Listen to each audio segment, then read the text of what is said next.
Hello everyone, my name is PJ and welcome to The Void, and let's just stop messing around right now. Alright? No gags today. This is serious talk. I am not a happy camper. This is gonna come off as a somewhat passionate review. Some may even say I sound angry. Today, we are discussing Final Fantasy XI, a game I started playing on my other YouTube channel in March of 2019 and only just now finished. With the cost of the game itself and the monthly subscription fee, I've spent about $230 on this game to date, and I hate it. I have never felt so much hatred for a Final Fantasy game before in my life, not even for Final Fantasy All the Bravest.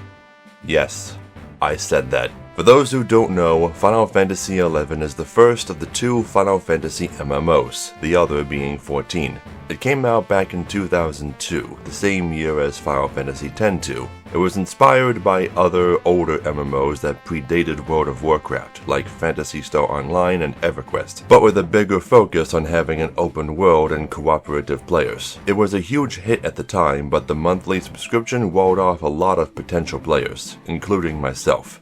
I dreamed about playing it for over a decade.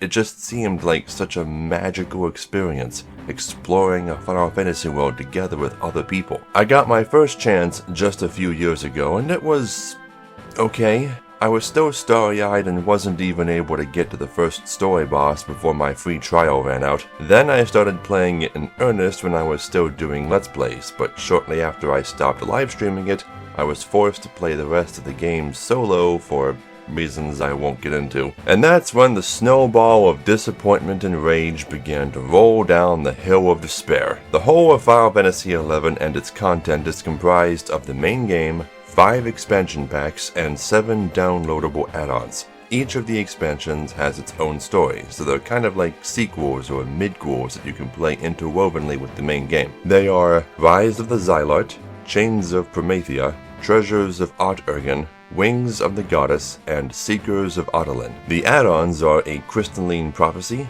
a Moogle Cooper d'Etat, a Shantotto Ascension, Rhapsodies of Vanadil, and the 3 Abyssia add-ons that almost no one cares about and don't contribute to the story.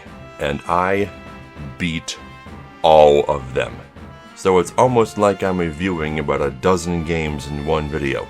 But I won't be giving them separate scores. Just know that I consider Wings of the Goddess and a Moogle Cooper d'Etat to be the best ones, and a Crystalline Prophecy to be the worst one. Also, spoiler warning. First, the graphics. Not surprisingly, it looks like a slightly remastered PS2 game, which makes sense since it was also a console MMO at launch. The art direction is, admittedly, fantastic, with colorful characters and breathtaking environments, even though the latter has some issues with draw distance. But there's a big problem with these supposedly updated graphics, which is the fact that not all of the textures were updated, and they very noticeably clash. And while it's perfectly normal and even expected for a game to reuse models for generic NPCs, several important NPCs like Mott and Shantotto reuse models as well. Also strange is this weird pixelated aura that surrounds certain characters and objects. Very ugly, but I still had to give credit to the overall art direction, so no points for graphics. Second, the music.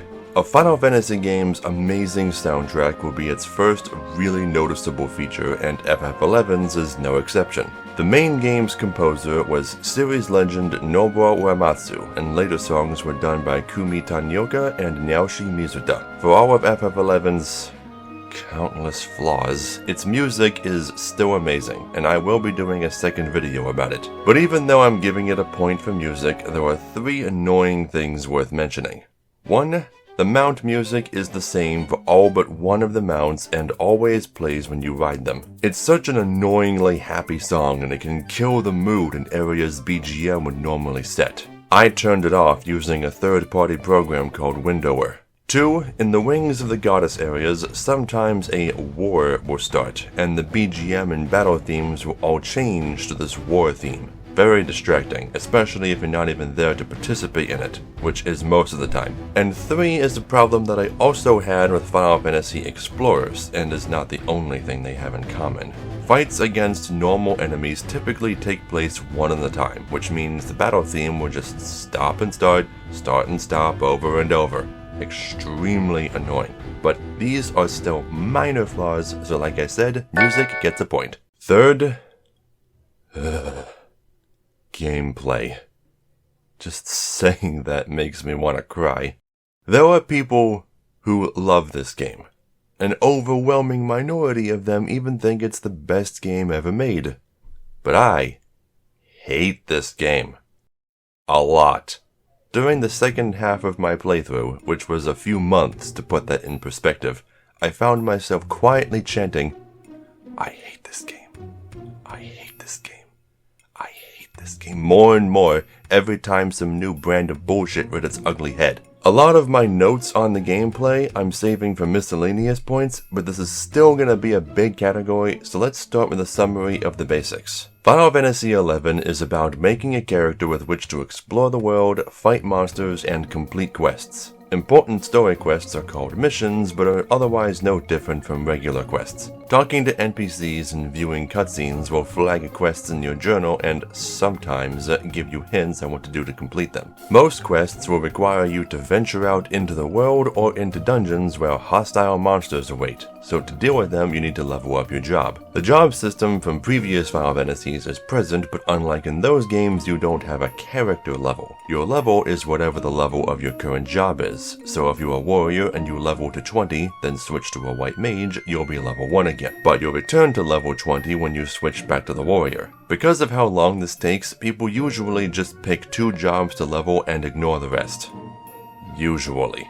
Combat takes some getting used to. It was the first game in the series, not counting Vagrant Story, that allowed you to freely walk around during combat. When you engage a free-roaming enemy, that enemy becomes locked to you and you alone until you kill it, zone out, or die. Players not currently in your party cannot intrude on your fight. While in range, you and the enemy will automatically attack each other as your invisible ATB gauges fill, which are determined by the delay stat on your weapon. The lower it is, the more frequently you'll attack. During combat, you can at any time activate one of your job abilities, which each have their own cooldown timers. Different jobs have different abilities, like how Warrior can use Provoke to make enemies attack them, or how Thief can use Flee to run super fast for a few seconds. Picking the right jobs for your party will help you survive the countless battles with monsters, assuming, of course, that you can find other players to help you, which for the longest time was an absolute requirement in order to make progress. Late in the game's life, the Trust system was introduced, allowing players to summon NPC guests to help them solo the game.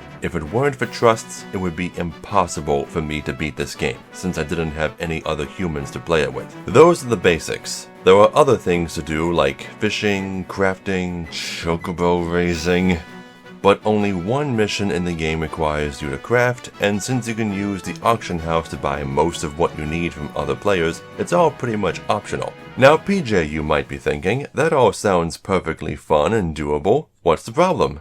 Well, how long is the video? I'm getting to that. Let's start with this.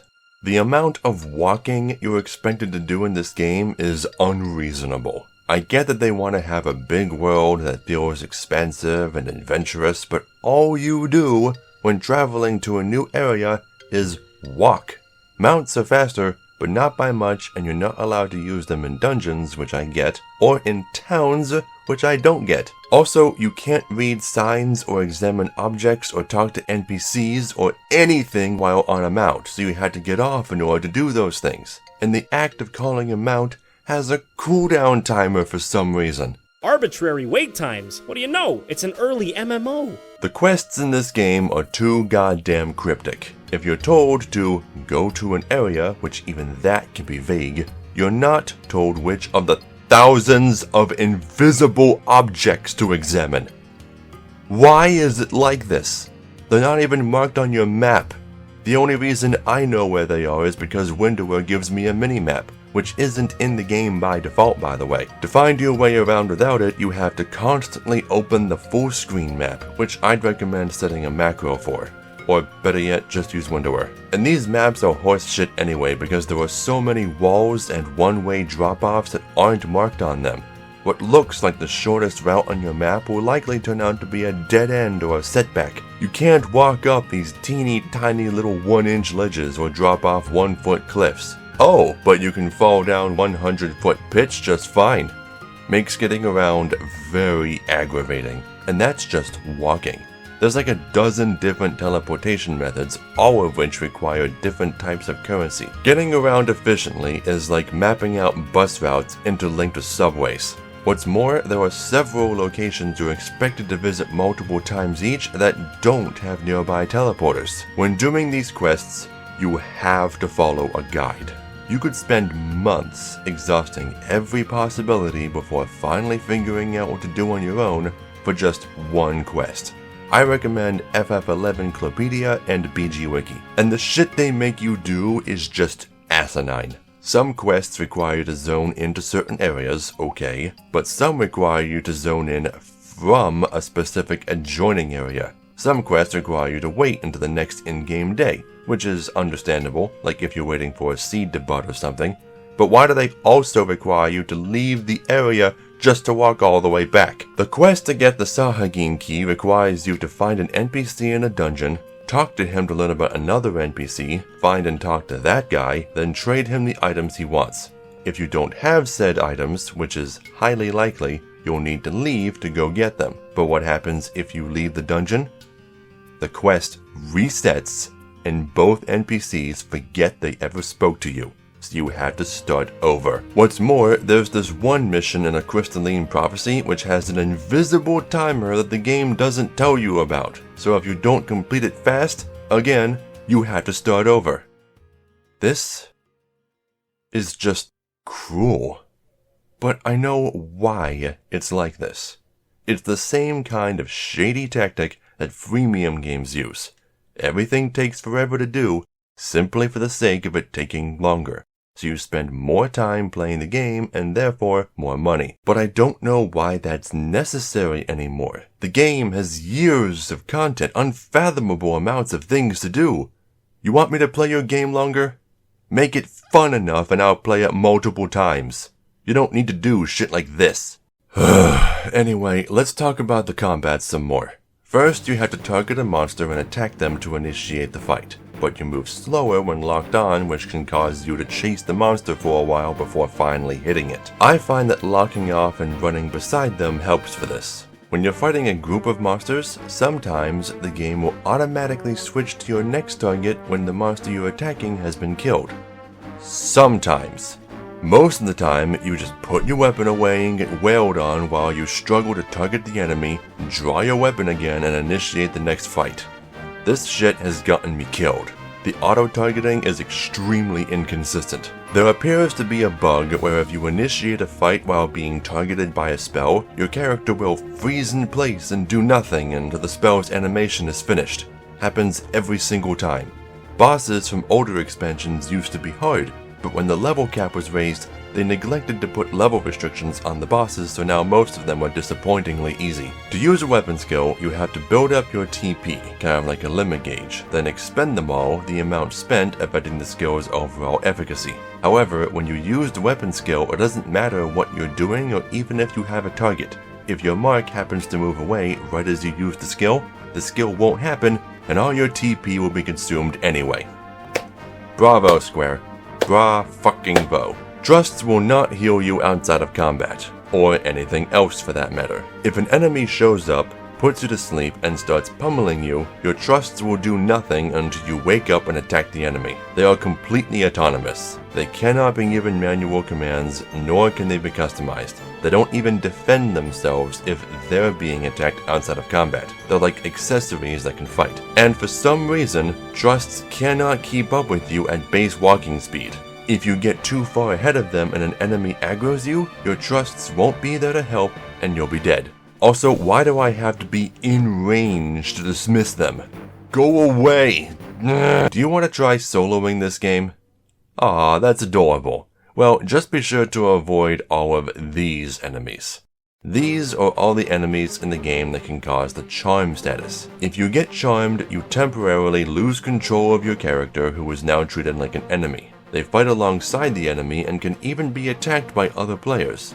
Now, when this happens, your trusts believe that you have disappeared since you're no longer a player, so they're all dismissed automatically. And when charm wears off, you're alone, the enemy re-aggros, and you're dead. To circumvent these enemies and any other unwanted diversions, most players use the sneak and invisible states to avoid being detected. This lasts only as long as it takes for you to run into an enemy with true sight, who attacks you anyway, removing your invisibility and making you susceptible to all the other enemies you're dead. Noticing a pattern here? Now, what happens when you die? Well, your character lies in the spot you died for up to an hour. During this time, or automatically when time's up, you can choose to return to your home point, or you can wait for someone to cast raise on you. But being raised means being inflicted with the weakened status, which halves all your stats, including your HP, and makes it that much more likely that you'll just die again when you get up. You raise, enemies instantly notice you, and you die. You raise during a boss fight, the boss uses an AoE while you're getting up, and you die because this animation doesn't have iframes. It's like the game is punishing you for even daring to try again. Oh, you died just one time? Well, it's actually a better option to give up and go home, which, by the way, lowers your experience. Why? Why is it like this? Why is it so needlessly cruel? I mean, it's not all bad. There are some good and fun quests in this game. Learning the survival skills in Adeline, running through an exploding cave system, taking photos of monsters, and all the mini-games in Amugo Coupereta. Those were fun. Using skill chains is also fun, even though the mechanic is hidden and requires a college course to learn how they work. But the rest is just an aggravating wall of thorns that you have to climb with your bare hands. I can't give this category a -1 hard enough. Alright, fourth is story. FF11 has a very deep history, with lore and mythology and thousands of unique characters. Almost every NPC has a name, including the merchants, and almost all of them were involved in at least one quest. You will meet a staggering number of important faces during the main story alone, and can even summon most of them to your aid. For the first few years of the game, the story that was told to you was very simple at first glance. Only a small bit of information is presented to you, enough to get people who don't care about the story through the game, and you have to explore the world to learn the rest. The game's world, called Vana'diel, is inhabited by the 5 enlightened races, plus a wide variety of beastmen races. Despite some games like Dungeons & Dragons using the word race to refer to other species, the 5 in FF11 are in fact all considered and referred to as humans. The race known as Hume is just one kind of human, and I made the mistake of thinking Hume and human meant the same thing for a long time. The others are the Elvan, which are just Tolkien-style elves, the Taru, a race of magical gnomes who are compelled to speak in weird ways, the Mithra, the mandatory catgirl race, and the Galka, an interesting race of all-male brutes who reproduce by reincarnating. Though most of the beastmen races are enemies, many of their members get along with humans, especially Mughals and goblins. There's also orcs, the turtle-like Quadav, the bird-like Yagudo, the cursed Tonberries. There's a lot. When you start the game, you choose one of 3 major nations to be your homeland: Bastok, Sandoria, or Windurst. There's also the neutral city of Juno located in the middle of the continent. You're given a bonus reward for starting in the city appropriate to your character's chosen race, incentivizing players to keep the world looking lore-friendly. I suppose the original intent was to have a role-playing environment, but from what I've seen, no one plays the game for that. Vana'diel was created in much the same way that most other Final Fantasy worlds are, with a crystal. From it, gods are born, and from them, mortal kind. The characters in the game follow the teachings of different gods and have different opinions on what the gods want them to think and do. You know, like real religions. The enlightened races believe they were created by Altana, while the beastmen races believe they were created by Promethea, and it's not until later that members of both sides learn that they were actually created by both of them, like a mother and father to the world. But this information does not spread, because if it did, then the players would have less enemies to fight. This is just one instance where the game prioritizes gameplay over story, by coming up with contrivances that explain why nothing seems to change outside the cutscenes. Is your Moogle sidekick currently trapped in a magic cage? Well, if you see your Moogle back home, don't be fooled. It might be an illusion made by your enemies. What the fuck? Do you expect me to fall for that? Most games would just make your Moogle temporarily unavailable. Or, here's an idea. A substitute Moogle with different dialogue? There's more than one Moogle after all. I think they started doing this after some of the cutscenes in the beginning of the game fucked up the continuity. When they started adding expansions, older cutscenes weren't altered properly at the time. Characters constantly forget who you are and reintroduce themselves to you, or act like you already know each other. They got better at that with later additions. The base game of FF11 is about the resurrection of the Shadow Lord, the leader of the Beastmen who commanded them in the Crystal War 20 years prior. There are also adjoining stories happening at the same time depending on which nation you start in. You can switch nations at any time to experience their storylines too, but depending on when you do this, the writers figured it wouldn't make much sense continuity-wise, so the characters in the game alter your memories to protect national secrets. I'm sorry, but you're doing more than just altering my memories. The Shadow Lord comes back every time I switch nations. After that, each expansion and add-on got progressively more and more epic, slowly turning your main character into a Mary Sue power fantasy. In Rise of the Zilart, you fight a couple of immortal Nazis. In Chains of Promethea, you fight the god of Twilight himself. In Treasures of Ot-Urgen, you travel to a brand new Middle Eastern style setting to prevent a war between Alexander and Odin, who are themselves gods of light and darkness. Spoiler, that turns out to be a bad idea. In Wings of the Goddess, you travel back in time to the age of the Crystal War to stop, but ultimately cause, the timeline to split in two. In Seekers of Odolin, you travel to yet another new, diverse continent to stop the Lord of Tartarus and save the world. That was the last major expansion. Most of the add-ons were shorter, standalone stories like one about a Moogle mob boss trying to monopolize apartments for adventurers, or a mad doctor trying to build a worldwide empire. The final story of the game, though an add-on, is just as big as the expansion packs were and requires you to have all of them in order to get through it. Rhapsodies of Vana'diel. This is the ultimate finale to the game, in which you work together with all the characters you've befriended over the years in order to stop the Cloud of Darkness. Spoilers of Final Fantasy III. The Cloud of Darkness was an entity in that game as well. FF11 seems to have cemented its place as a constant force in Final Fantasy's universe. The Cloud's job is to consume planets, nothing more, and it has done so countless times. The only way to prevent this is by having a massive force of light collide with a massive force of darkness, Odin and Alexander, to create a shockwave that repels the cloud for a few decades or so. And do you know how your main character does this?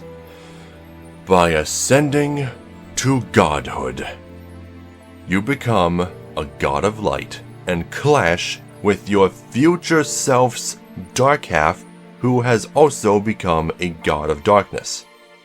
It doesn't get any more power fantasy than that. Characters in the game always talk about what a wonderful, perfect person you are. It's kinda sickening. For some reason, every major story has a female protagonist that acts as your partner. The base game in Zilart has Lion, Promethea has Prish, Ot-Urgen has Nashmira, Wings has Lillicet, Odolin has Arciela, and Rhapsodies has Iroha. I don't know if it was their intent in the beginning, but by the end, FF11 became something of a harem game. There are scenes where you're given the option to stare at Arciela's chest at inappropriate times, and some of the girls even fall in love with you. This is all pretty typical stuff in Japanese games and especially RPGs. But the story that caught my attention the most was the Sandoria questline for Wings of the Goddess. It's about these Elvan children whose parents are either dead or at war, and they play war in a childish, naive fashion before their leader, Exenmil, decides he really wants to fight on the front lines to avenge his mother. After seeing how strong he is and understanding his motivation, his father lets him. Exenmil goes to war and is traumatized by what he sees. He is filled with both a hatred for war and an understanding of its necessity. His new viewpoints drive his friends away, but they too join the war later under a different faction. The children suffer the same wounds the adults do, and one of them even falls in battle. They grow, they overcome impossible odds, and eventually reconcile their differences as brothers in arms. It's a beautiful, heartbreaking story, one of the best I've ever seen in a Final Fantasy game.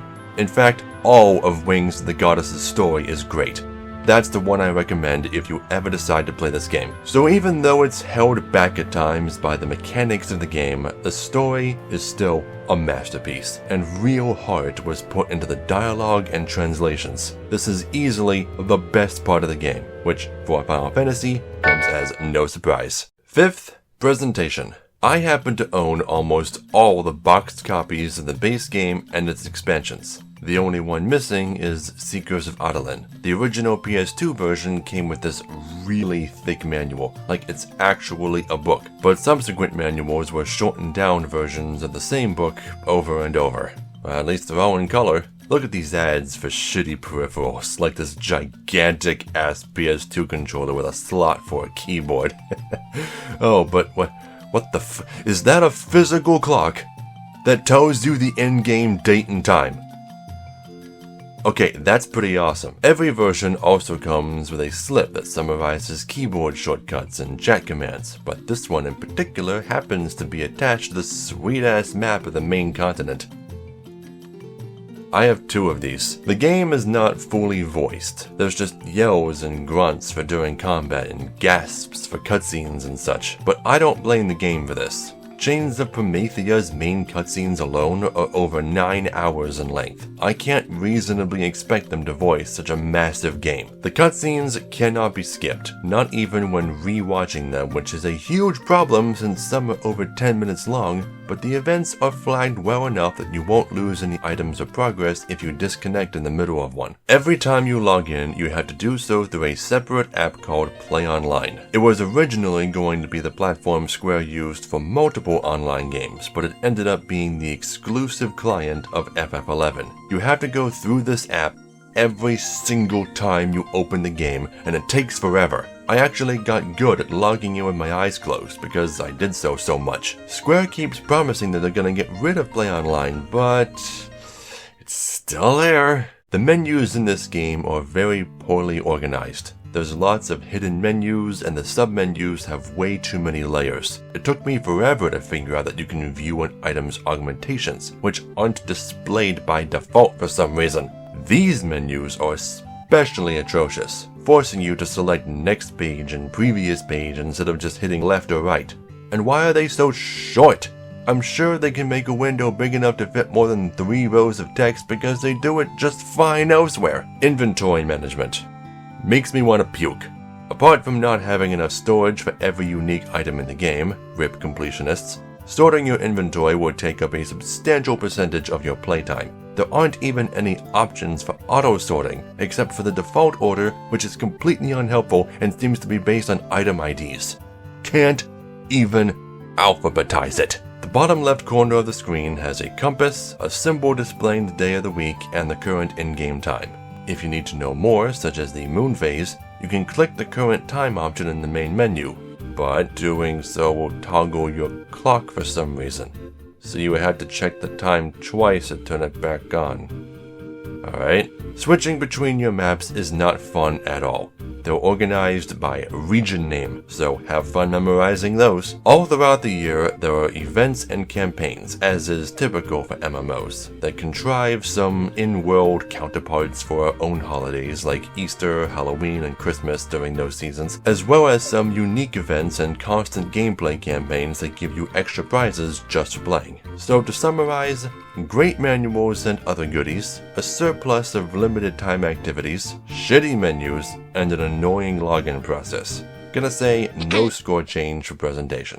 Alright, miscellaneous category, let's talk chocobo raising. In the game, you can hatch your own adorable chocobo and raise it to be a fully grown chocobo. After 29 real-life days have passed, of course. Raising a chocobo is a months-long process and is more arduous than taking care of a real animal. You have to check on and feed it every single day or it will go hungry because the goddamn caretakers don't feed it enough, or it may even run away if you neglect it too much. You have no control over when your chocobo randomly gets sick or acts spoiled, which will prevent you from properly training it. You can set up a customized care schedule, but you can't set it to loop. You have to set the schedule up again every time it's depleted. You don't even get a choice in what color the chocobo ends up being. And if by the time your chocobo is forced into retirement and you didn't get the results you wanted, you had to do it all over again. I shouldn't be complaining so much about an optional feature, but this was seriously a gigantic waste of time. There are plenty of other mounts in the game, and you can rent a chocobo for the one mission you need it for. The only reasons to raise your own chocobo are for the personal satisfaction of owning one and for chocobo racing, which, from what I've seen, is a dead sport in this game. -1 for consuming 3 months of my life. A common practice with later storylines is to force the player to repeat the previous mission if you fail a boss. Sometimes it's as easy as talking to a nearby NPC for a key item, and sometimes it's the mission before the seed crystal boss. This mission is fucking awful. You have to climb a 12-story dungeon with your level limited to 30 and with trusts disabled, meaning you're as good as dead if any enemy sees you. You can use Sneak and Invisible to get past them, but you also have to collect an item on each floor to complete the mission, which requires temporarily disabling the invisible status for each one. The only teleports are on the top and bottom floors, so you have to walk up the entire tower every time you die to get back to where you were. And since the Seed Crystal boss decided to bug out on me, I had to complete this hour-long mission 3 times. Fuck this mission, -1. A known bug among players is that the game crashes if you open another application while it's running. You'll be playing the game, inevitably get stuck, and might decide to open your browser to look up a guide and crash. Now you have to log back in again. This crashing bug seems to have been in the game since its initial release and has never been fixed. And it never will be fixed either. Square seems to have abandoned this game after the last scenario was added.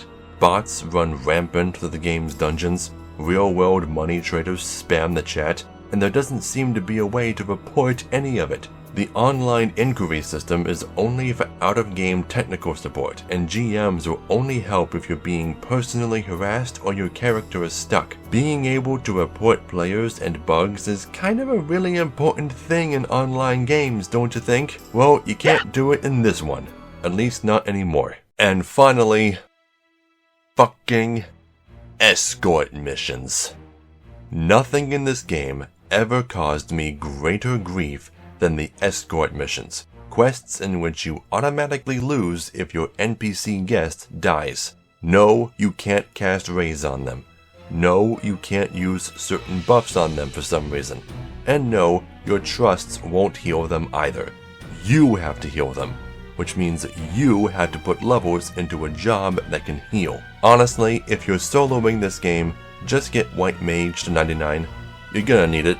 The first time this was a huge problem was during the Art Ergen mission where you have to protect Naja Salahim in a multi-room boss. She has unreasonably low HP for this fight, so healing her alone won't work that well. What does work is using AoEs to draw hate and keep the enemies off of her, which for me meant also leveling Black Mage. Now remember that trusts were added later. The original intent was that you'd have a party of intelligent humans consisting of different jobs, one of which would most likely be White Mage. I don't think they considered retroactively balancing older missions when trusts were introduced. I mean, people have soloed these missions without them, but that's a kind of calculus textbook I don't even want to crack, so for now, -1 for escort missions. And there you have it. 2 out of 10.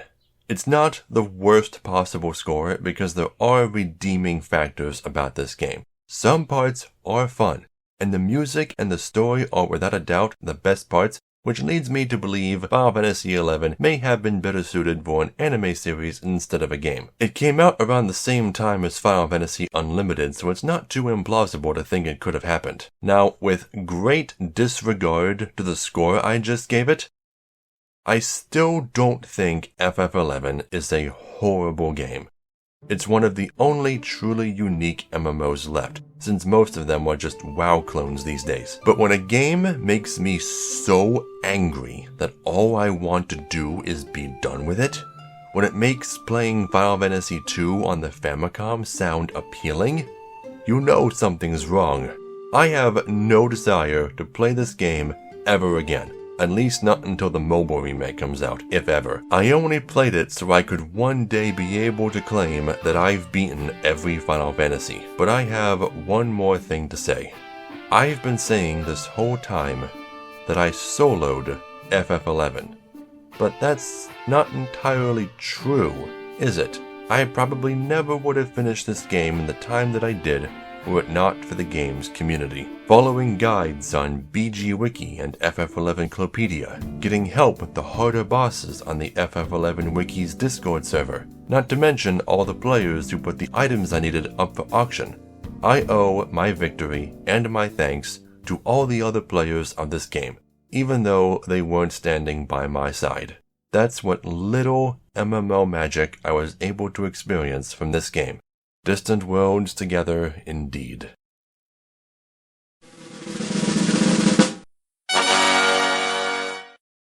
Imako so hibiki wa